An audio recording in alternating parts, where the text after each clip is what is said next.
All right, let's talk about something that every parent knows all too well, the daily challenge of the school lunchbox. I mean, we all want to give our kids the best fuel for their day, right? But man, sometimes figuring out what to pack is just a lot. And, we all do our best to pack healthy stuff.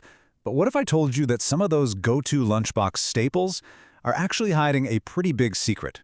A secret that could be the real reason behind that dreaded afternoon energy crash. So, first things first, let's play detective. We're going to expose the main culprits, those tricky little snacks that pretend to be healthy but are secretly packed with a ton of sugar.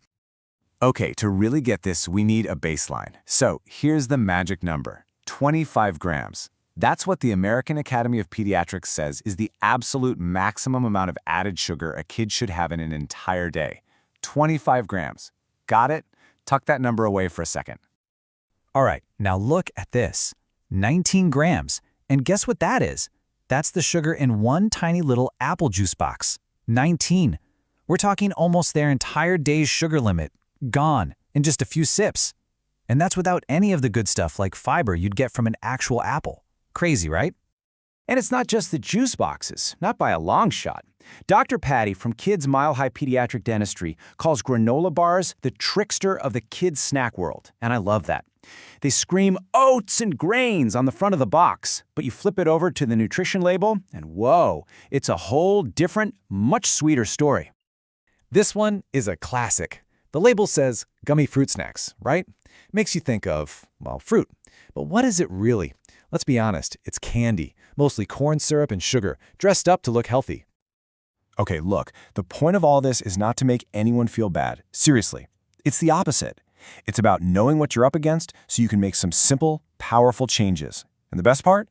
These swaps are easy and don't require you to spend hours in the kitchen. All right, let's start with yogurt. Those little flavored cups, some of them have more sugar than the daily limit we just talked about. A super easy swap, go for plain yogurt and toss in some fresh berries. Oh, and here's a pro tip. A little splash of vanilla extract gives it a hint of sweetness. No sugar needed. Game changer.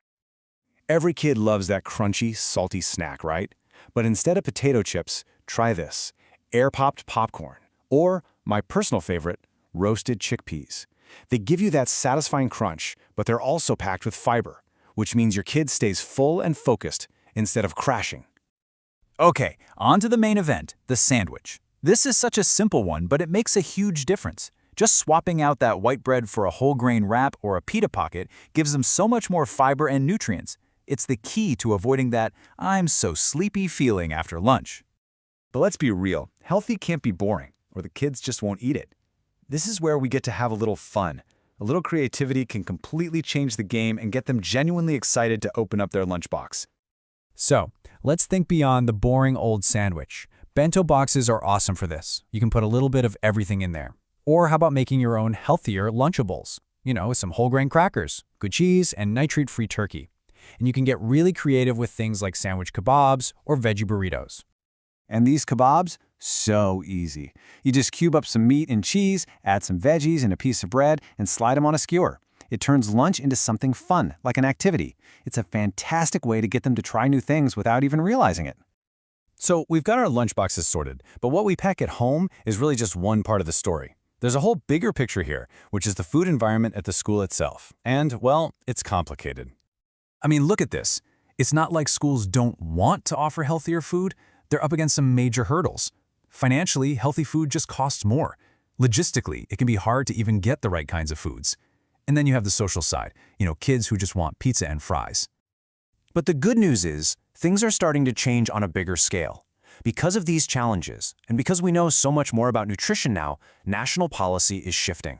The U.S. Department of Agriculture is actually stepping in to update the nutrition standards for school meals across the country. And these new rules, which are rolling out over the next few years, are a really big deal. For the first time ever, there's going to be a hard limit on added sugars. They're looking at things like sugary cereals and flavored milk. They're also dialing back the sodium in both breakfast and lunch. It's all about getting school meals in line with what we know is healthy for kids. Okay, so with all of this in mind, what does it mean for you? For your next grocery run, for that morning rush of packing lunches, it really boils down to a few simple, powerful ideas. At the end of the day, it's not about a total overhaul. It's about taking small, smart steps. First, become a sugar detective. Start reading those labels, especially on things that look healthy. Second, focus on those simple swaps we talked about. And third, remember to make it fun. A little creativity goes a very long way. So I'll leave you with this question. Thinking about your kid's lunchbox, what's one simple swap you can try this week? Just one. Maybe it's trading that juice box for a water bottle, or maybe you'll give those sandwich kebabs a shot. Whatever it is, remember that every little change really does add up to a big impact.